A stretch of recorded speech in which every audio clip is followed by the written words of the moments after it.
नमस्ते, मैं हूं एथन और कीन लूप्स पर आपका स्वागत है। दोस्तों, जब हम रामायण की बात करते हैं तो भगवान राम के साथ एक और नाम तुरंत जहन में आता है, लंका का 10 सिरों वाला राजा रावण। हम उसे अक्सर बुराई के प्रतीक, एक शक्तिशाली खलनायक के रूप में जानते हैं। लेकिन पौराणिक कथाएं, खासकर रामायण जैसी गाथाएं, सतह से कहीं ज्यादा गहरी होती हैं। क्या आपने कभी सोचा है कि रावण, जिसके 10 सिर थे, जो इतना ज्ञानी, इतना शक्तिशाली था, उसका परिवार कैसा था? उसकी जड़ें कहां तक फैली थी? ये सिर्फ राक्षसों की कहानी नहीं है दोस्तों। रावण के खानदान में आपको महान ऋषि, देवता, अप्सराएं, गंधर्व, नाग और असुर भी मिलेंगे, जिनके बारे में हमारे शास्त्रों जैसे वाल्मीकि रामायण और पुराणों में बताया गया है। ये रिश्तों का ऐसा अद्भुत और जटिल जाल है जो हमें हैरान कर देता है और हमें रावण के चरित्र को शायद एक नई नजर से देखने पर मजबूर करता है। आज हम इसी जाल को सुलझाने की कोशिश करेंगे। हम रावण को केंद्र में रखकर शास्त्रों में मिली जानकारी के आधार पर उसके परिवार के हर एक सदस्य से मिलने की कोशिश करेंगे, छोटे से लेकर बड़े तक, और ये भी जानेंगे कि उसका वंश सृष्टिकर्ता ब्रह्मा से चलकर उस तक कैसे पहुंचा। तो कुर्सी की पेटी बांध लीजिए, क्योंकि हम रावण के विशाल और अनोखे खानदान की गहराइयों में उतरने वाले हैं।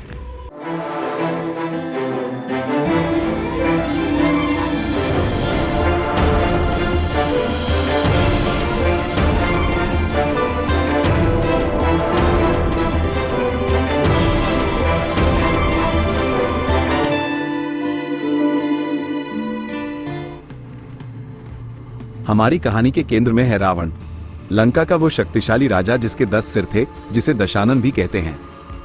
वो वेदों का ज्ञाता था, एक महान शिव भक्त था, इतना महान कि प्रसिद्ध और अत्यंत शक्तिशाली शिव तांडव स्तोत्रम की रचना का श्रेय भी उसी को दिया जाता है। कहते हैं कैलाश पर्वत उठाते समय जब उसका हाथ दब गया तो उसने भगवान शिव की स्तुति में इस स्तोत्र की रचना की। इसकी शुरुआती पंक्तियां ही शिव के रौद्र और भव्य रूप का वर्णन करती हैं।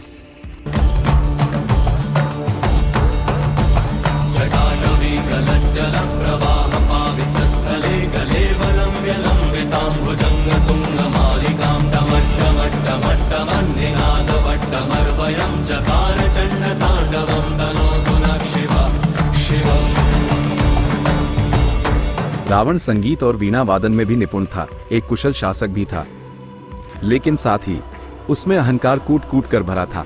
उसकी महत्वाकांक्षाएं असीम थी और उसके कर्मों ने ही अंततः उसके विनाश का मार्ग प्रशस्त किया।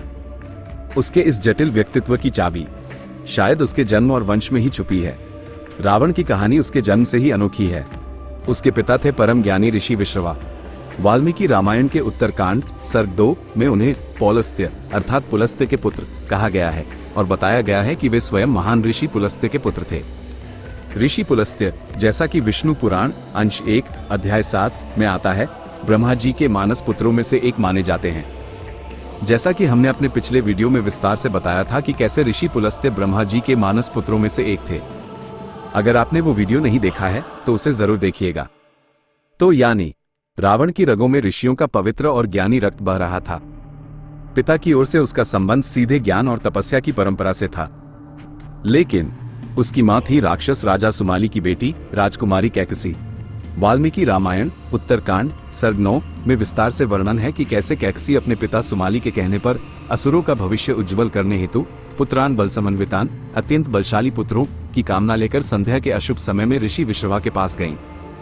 विश्रवा ने अशुभ मुहूर्त देखकर कहा भी कि तुम्हारे पुत्र क्रूरकर्मा राक्षस दारुणा लोकगहितान होंगे, पर कैकसी के बहुत अनुरोध करने पर उन्होंने कहा कि तुम्हारा सबसे छोटा पुत्र धर्मात्मा पश्चिमो यस्तव सुतो भविष्यति शुचिस्मिते मतकुले सदृश तात धर्मात्मा न भविष्यति। यही पुत्र विभीषण हुए।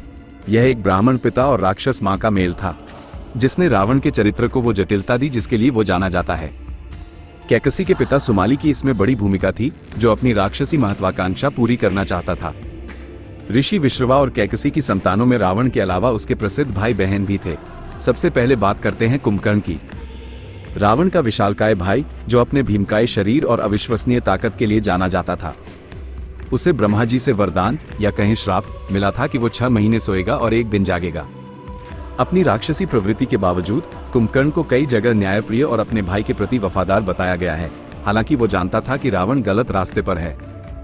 रामायण उत्तरकांड सर्ग 10 में कथा आती है कि जब उसने ब्रह्मा जी से वरदान मांगा तो देवताओं के कहने पर देवी सरस्वती उसकी जिह्वा पर बैठ गई और उसने इंद्रासन की जगह निद्रासन, सोने का आसन, मांग लिया। इसी वजह से वो 6 महीने सोता था। फिर आता है विभीषण, रावण का सबसे छोटा भाई। विभीषण अपने दोनों भाइयों से बिल्कुल अलग, धर्म और न्याय के रास्ते पर चलने वाला था। उसने बार बार रावण को सीता माता को लौटाने और भगवान राम से क्षमा मांगने की सलाह दी, लेकिन जब रावण ने उसकी बात नहीं मानी तो उसने अधर्म का साथ छोड़कर धर्म का पक्ष लिया और भगवान राम की शरण में चला गया। रावण के विनाश के बाद विभीषण ही लंका का राजा बना। जब रावण ने सीता हरण किया तो विभीषण ने उसे बहुत समझाया। वाल्मीकि रामायण के युद्धकांड सर्ग 16 में विभीषण रावण से स्पष्ट कहते हैं, सुलभा पुरुषा राजन सततम प्रियवादिना अप्रिय से तू पथे से वक्ता श्रोता च दुर्लभ। अर्थात हे राजन, सदा प्रिय बोलने वाले लोग आसानी से मिल जाते हैं, पर अप्रिय किंतु हितकर बात कहने और सुनने वाले दुर्लभ होते हैं। और फिर वे सलाह देते हैं कि पराई स्त्री का हरण कुल का नाश करने वाला होता है, इसलिए सीता को लौटा देना चाहिए। लेकिन रावण ने उसकी बात नहीं मानी। और फिर थी उनकी बहन शूर्पणखा। उसी के कारण रामायण की कहानी ने वो मोड़ लिया जो युद्ध तक पहुंचा। जब उसने राम और लक्ष्मण को देखा और उन पर मोहित होकर विवाह का प्रस्ताव रखा और लक्ष्मण ने क्रोधित होकर उसकी नाक काट दी, तो यही अपमान रावण के क्रोध और फिर सीता हरण का कारण बना। ऋषि विश्रवा की एक और पत्नी थी जिनका नाम था इलाविडा या इडविडा, देववर्णिनी भी कहा गया है। वाल्मीकि रामायण उत्तरकांड सर्ग 2 और 3 में और पुराणों के अनुसार ऋषि विश्रवा और इलाविडा से ही रावण के सौतेले भाई कुबेर का जन्म हुआ था, जो यक्षों के राजा और उत्तर दिशा के दिक्पाल व धन के देवता बने। कुबेर मूल रूप से लंका के राजा थे और उनके पास प्रसिद्ध पुष्पक विमान भी था, जिसे ब्रह्मा जी ने उन्हें दिया था। रावण ने बाद में बलपूर्वक अपने इसी सौतेले भाई कुबेर से लंका और पुष्पक विमान छीन लिया था, जो उसके अहंकार और सत्ता की भूख को दिखाता है। इसके अलावा जैसा हमने पहले बताया, कुछ कथाओं में ऋषि विश्रवा की अन्य संतानों का भी जिक्र मिलता है, जिन्हें रावण का सौतेला भाई बहन माना जा सकता है। हालांकि इन नामों पर उतनी स्पष्टता या सहमति नहीं है जितनी कुबेर के नाम पर है। इन संभावित नामों में आते हैं अहिरावण, खर, दूषण जिनका दंडकारण्य में वास था, एक बहन कुंभनी, और कुछ जगह कुंभ, निकुंभ और भीमासुर का भी जिक्र है। जैसा मैंने कहा, ये नाम उतने निश्चित नहीं हैं और इनमें से कुछ कुंभ, निकुंभ, भीमासुर आगे कुंभकर्ण के पुत्रों के रूप में ज्यादा स्पष्टता से बताए गए हैं, इसलिए यहाँ थोड़ा भ्रम हो सकता है। अब बात करते हैं रावण की पत्नियों की। एक शक्तिशाली राजा होने के नाते रावण की कई पत्नियां थीं। उसकी मुख्य पत्नी और पटरानी थी मंदोदरी। मंदोदरी सिर्फ सुंदर ही नहीं बल्कि अत्यंत बुद्धिमान, पतिव्रता और धार्मिक स्त्री थी। वो असुरों के महान शिल्पी और वास्तुकार मयासुर और स्वर्ग की अप्सरा हेमा की बेटी थी। वाल्मीकि रामायण उत्तरकांड सर्ग 12 में मयासुर द्वारा अपनी पुत्री मंदोदरी का विवाह रावण से करने का उल्लेख है। मयासुर की शिल्प कला का वर्णन कई जगह मिलता है, जैसे महाभारत में इंद्रप्रस्थ की माया सभा का निर्माण। मंदोदरी ने भी युद्ध से पहले रावण को श्री राम की शक्ति और धर्म के बारे में बताकर समझाने की बहुत कोशिश की थी, लेकिन रावण ने अपने अहंकार में उसकी एक न सुनी। रावण की दूसरी प्रमुख पत्नी थी धन्यमालिनी, जिससे उसे कई शक्तिशाली पुत्र प्राप्त हुए। कुछ कथाओं में धन्यमालिनी को मयासुर की ही बेटी और मंदोदरी की बहन भी बताया गया है, पर यह जानकारी सर्वमान्य नहीं है। एक तीसरी पत्नी का भी उल्लेख मिलता है, लेकिन उसका नाम अक्सर अज्ञात रहता है। कुछ कहानियों में तो यह भी कहा गया है कि रावण ने उसकी हत्या कर दी थी, जो उसके क्रूर पक्ष को दिखाता है। इनके अलावा चित्रांगदा नाम की एक और पत्नी का जिक्र भी मिलता है। रावण की इन पत्नियों से कई पुत्र हुए, जो एक से बढ़कर एक योद्धा थे और जिन्होंने राम के विरुद्ध युद्ध में महत्वपूर्ण भूमिका निभाई। मंदोदरी से जन्मे पुत्रों में सबसे प्रसिद्ध था मेघनाद। वो इतना वीर था कि उसने स्वर्ग में जाकर देवताओं के राजा इंद्र को भी युद्ध में हरा दिया और बंदी बना लिया था, इसीलिए उसका नाम इंद्रजित पड़ा। उसे कई दिव्य अस्त्र शस्त्र और मायावी शक्तियां प्राप्त थीं। वाल्मीकि रामायण के युद्धकांड में उसके पराक्रम का विस्तृत वर्णन है। एक प्रसिद्ध प्रसंग है जब वो युद्ध से पहले निकुंभला यज्ञ करता था, जिससे उसे अजेय होने की शक्ति मिलती थी। लक्ष्मण ने विभीषण की मदद से उसी यज्ञ में विघ्न डालकर उसे हराया था। मंदोदरी का दूसरा पुत्र था अक्षय कुमार, जो उम्र में छोटा था लेकिन वीर था।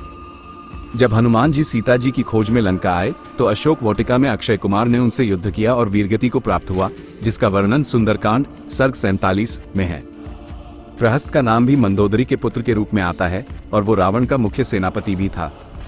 हालांकि जैसा हमने पहले कहा, कुछ स्रोत उसे रावण का मामा सुमाली का पुत्र भी बताते हैं, तो उसकी स्थिति थोड़ी अस्पष्ट है। इनके अलावा महोदर और विरूपाक्ष भीकम का नाम भी मंदोदरी के पुत्रों में गिना जाता है। धन्यमालिनी से जन्मे पुत्र भी कम नहीं थे। इनमें अतिकाय था, जिसका शरीर बहुत विशाल और कवच अभेद्य माना जाता था। नरांतक एक भयंकर योद्धा था। देवांतक गदा युद्ध में निपुण था और त्रिशरा के 3 सिर थे। ये सभी रणभूमि में लक्ष्मण, हनुमान और अन्य वानर वीरों द्वारा मारे गए। चित्रांगदा से वीरबाहु नाम का पुत्र जन्मा था। चलिए अब ये समझते हैं कि रावण का वंश सृष्टिकर्ता ब्रह्मा से चलकर उस तक कैसे पहुंचा, जैसा शास्त्रों में वर्णित है। ये 2 मुख्य शाखाओं से आता है, एक पिता की ओर से और एक माता की ओर से। पिता की ओर से पितृपक्ष। ये वंश सीधे भगवान ब्रह्मा जी से शुरू होता है, जो सृष्टि के रचयिता हैं। विभिन्न पुराणों जैसे विष्णु पुराण, ब्रह्म पुराण में वर्णन है कि ब्रह्मा जी के मानस पुत्रों, मन से उत्पन्न पुत्र में से एक और सप्तर्षियों में से एक थे महान ऋषि पुलस्त्य। जैसा कि हमने अपने पिछले वीडियो में विस्तार से बताया था कि कैसे ऋषि पुलस्त्य ब्रह्मा जी के मानस पुत्रों में से एक थे। अगर आपने वो वीडियो नहीं देखा है तो उसे जरूर देखिएगा। इन्हें प्रजापतियों में भी गिना जाता है, जिनसे सृष्टि का विस्तार हुआ। इन्हीं ऋषि पुलस्त्य के पुत्र हुए परम ज्ञानी ऋषि विश्रवा, और इन्हीं ऋषि विश्रवा और कैकसी के पुत्र के रूप में रावण का जन्म हुआ। तो पिता की तरफ से रावण का सीधा संबंध ब्रह्मा जी और महान ऋषियों से था। ये ज्ञान और तप की एक गौरवशाली परंपरा थी। मां की ओर से मातृपक्ष। अब मां कैकसी की तरफ से वंश का रास्ता थोड़ा अलग और राक्षसों की ओर जाता है, जिसकी शुरुआत भी दिलचस्प तरीके से ब्रह्मा जी से ही जुड़ी है। कहा जाता है कि राक्षस वंश के प्रमुखों में से एक हेती का जन्म ब्रह्मा जी के क्रोध या नाराजगी से हुआ था। हमारे स्रोत पाठ के अनुसार हेती का विवाह प्रहेती से हुआ था, जिनसे पुत्र जन्मा विद्युतकेश। विद्युतकेश का विवाह हुआ शल्कटंकटा से और उनके पुत्र हुए सुकेश। सुकेश ने गंधर्व राजकुमारी देववती से विवाह किया, जिनसे 3 शक्तिशाली राक्षस पुत्र हुए, माल्यवान, माली और सुमाली। वाल्मीकि रामायण के उत्तरकांड सर्ग 4 और 5 में इनके पराक्रम और ब्रह्मा जी से वरदान पाकर विश्वकर्मा द्वारा निर्मित लंका पर अधिकार करने का वर्णन है, जिसे उन्होंने बाद में कुबेर के डर से पाताल लोक जाते समय छोड़ दिया था। इन्हीं तीनों भाइयों में से एक सुमाली, जो बाद में राक्षस राजा बना, और उसकी पत्नी केतुमती की बेटी थी कैकसी, और यही कैकसी रावण की मां बनी। तो मां की तरफ से रावण का वंश सीधे तौर पर राक्षसों की एक शक्तिशाली, महत्वाकांक्षी और शायद थोड़ी उग्र पीढ़ी से जुड़ा था, जिसकी शुरुआत भी कहीं न कहीं ब्रह्मा जी से ही हुई थी। तो शास्त्रों के अनुसार भी रावण के अंदर ब्रह्मा के वंशज एक ऋषि का ज्ञान और राक्षसों की शक्ति दोनों की विरासत थी। यही उसके चरित्र को इतना जटिल बनाती है। अब जब हम रावण के वंश की जड़ों और उसकी तत्काल पीढ़ी को समझ गए हैं, तो चलिए उसके विस्तृत परिवार के अन्य सदस्यों पर भी एक नजर डालते हैं, जिनसे उसका रिश्ता था। रावण के भाई कुंभकर्ण का परिवार भी था। उसकी 2 पत्नियां थी, वज्रज्वाला, जो शक्तिशाली दैत्यराज बाली की बेटी और विरोचन की पोती थी, और दूसरी पत्नी थी कर्कटी, जो सयाद्री की राजकुमारी थी। वज्रज्वाला से कुंभ और निकुंभ नाम के वीर पुत्र हुए और कर्कटी से भीमासुर जन्मा। इन तीनों ने भी युद्ध में भाग लिया था। यही 3 नाम है जिनका जिक्र रावण के सौतेले भाई या पुत्र के रूप में भी आया था, पर यहाँ ज्यादा स्पष्ट रूप से इन्हें कुंभकर्ण का पुत्र बताया गया है। रावण के धर्मात्मा भाई विभीषण का परिवार भी महत्वपूर्ण है। उनकी मुख्य पत्नी थी सरमा, जो एक गंधर्व राजा शैलूष की बेटी थी। गंधर्व स्वर्ग के संगीतकार और सुंदर प्राणी माने जाते हैं, तो इस विवाह से रावण परिवार का संबंध गंधर्व लोक से भी जुड़ा। सरमा और विभीषण की संतानें हुई तरनिसन, नील, सनंदा, बेटी त्रिजटा, जिसने अशोक वाटिका में सीता जी की देखभाल की थी, और अनलते। बाद में, जैसा कि हमने बताया, रावण के वध के पश्चात विभीषण लंका के राजा बने और उन्होंने मंदोदरी से भी विवाह किया, जो उस समय की एक प्रथा हो सकती है। रावण की मुख्य पत्नी मंदोदरी का परिवार अपने आप में खास था। उसके पिता मयासुर न केवल असुरों के राजा थे, बल्कि एक विश्वकर्मा की तरह महान शिल्पी और वास्तुकार थे। कई पौराणिक नगरों और भवनों के निर्माण का श्रेय उन्हें दिया जाता है। रामायण और महाभारत में इसका उल्लेख है। मंदोदरी की मां हेमा स्वर्ग की एक सुंदर अप्सरा थी, यानी मंदोदरी में असुर शक्ति और अप्सरा सौंदर्य का मेल था। मंदोदरी के भाई भी थे, मायावी, दुंदुभी और व्योमासुर। सिर्फ रावण ही नहीं, उसके बेटे ने भी बड़े वंश में विवाह किया। रावण के सबसे वीर पुत्र मेघनाद, इंद्रजित की पत्नी थी पतिव्रता सुलोचना। सुलोचना कोई साधारण स्त्री नहीं थी, वो नागों के राजा यानी शेषनाग की बेटी थी। ऐसा कई परवर्ती ग्रंथों और कथाओं में कहा गया है। शेषनाग भगवान विष्णु के सेवक और आसन हैं, तो ये संबंध रावण परिवार के नेटवर्क को और भी अद्भुत बनाता है। अब जरा रावण के ननिहाल की तरफ और विस्तार से देखते हैं। रावण की मां कैकसी अकेली नहीं थी। उसके नाना नानी सुमाली और केतुमती के कुल 10 बेटे और 4 बेटियां थीं। कैकसी तो एक थी ही, उसके अलावा 13 भाई बहन और थे। सोचिए कितना बड़ा कुंबा था। इनमें से कई अत्यंत वीर राक्षस थे और रावण की सेना के प्रमुख सेनापति बनकर राम की सेना के विरुद्ध लड़े थे, जिनका वर्णन युद्ध कांड में मिलता है। ये दिखाता है कि रावण को अपने ननिहाल पक्ष से कितना मजबूत सैन्य समर्थन प्राप्त था। रावण के नाना सुमाली के दो भाई भी थे, माल्यवान और माली, जो रावण के नाना के भाई यानी ग्रेट अंकल हुए। इनका भी अपना परिवार था। माल्यवान, जो भाइयों में सबसे बड़ा और बुद्धिमान माना जाता था, उसकी पत्नी का नाम सुंदरी था। माल्यवान और सुंदरी के 7 बेटे हुए। दिलचस्प बात यह है कि वाल्मीकि रामायण के युद्धकांड सर्ग 35 और 36 में वर्णन है कि माल्यवान ने रावण को राम से युद्ध न करने की बुद्धिमत्तापूर्ण सलाह दी थी, ठीक मंदोदरी और विभीषण की तरह। लेकिन रावण ने उसकी भी नहीं सुनी। सुमाली का दूसरा भाई था माली। माली की पत्नी का नाम वसुधा था और उनके 4 बेटे हुए, अनल, अनिल, हर और संपाति। माली बहुत पहले ही भगवान विष्णु के हाथों मारा गया था, जब उन्होंने राक्षसों से लंका वापस ली थी, उत्तरकांड सर्ग 6 और 7 में। और अंत में रावण के रिश्तों का एक और पहलू उसके सौतेले भाई कुबेर के परिवार से जुड़ता है। कुबेर की पत्नी का नाम भद्रा था। कुबेर और भद्रा के 2 पुत्र थे, नलकुबर और मणिग्रीव, जो रावण के भतीजे हुए। इन्हीं नलकुबर की पत्नी या प्रेमिका अप्सरा रंभा थी, जिनके साथ रावण ने दुर्व्यवहार करने की कोशिश की थी। इसी अपराध के कारण नलकुबर ने क्रोधित होकर रावण को श्राप दिया था, जिसका उल्लेख वाल्मीकि रामायण के उत्तरकांड सर्ग 26 में स्पष्ट रूप से मिलता है। वह प्रसिद्ध श्लोक है, अद्य प्रभुति याम्या बलानारी गमिष्यसि तदा ते श्रद्धा मूर्धा फलिष्यति न संशय। इसका अर्थ है, आज से यदि तुम बलपूर्वक किसी ऐसी स्त्री से संभोग करोगे जो तुम्हें नहीं चाहती, तो तुम्हारा मस्तक निसंदेह 100 टुकड़ों में फट जाएगा। यही श्राप सीता जी की पवित्रता का रक्षक बना, जब रावण उन्हें हर कर लंका ले गया था। रावण सीता को छूने का साहस नहीं कर पाया। तो दोस्तों, ये थी रावण के विशाल और जटिल परिवार की कहानी, और ये सफर कैसे सृष्टिकर्ता ब्रह्मा से शुरू होकर उस तक पहुंचा। पिता की ओर से ऋषियों का वंश, मां की ओर से राक्षसों का। इसी अनोखे संगम ने रावण को वो बनाया जो वो था, अद्वितीय ज्ञानी भी और महाअहंकारी भी।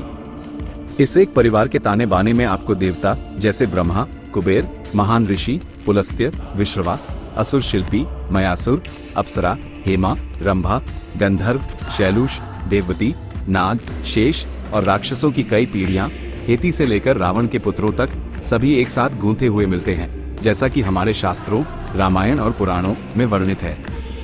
ये पौराणिक कथाओं के विशाल और इंटरकनेक्टेड संसार का एक अद्भुत उदाहरण है।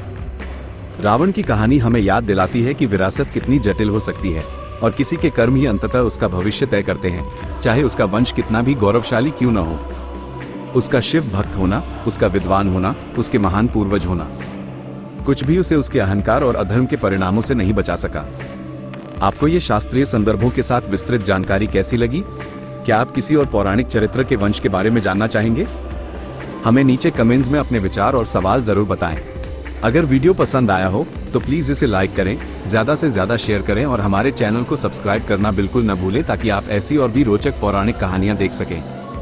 मिलते हैं अगले वीडियो में एक नई कहानी, एक नई जानकारी के साथ। तब तक के लिए धन्यवाद।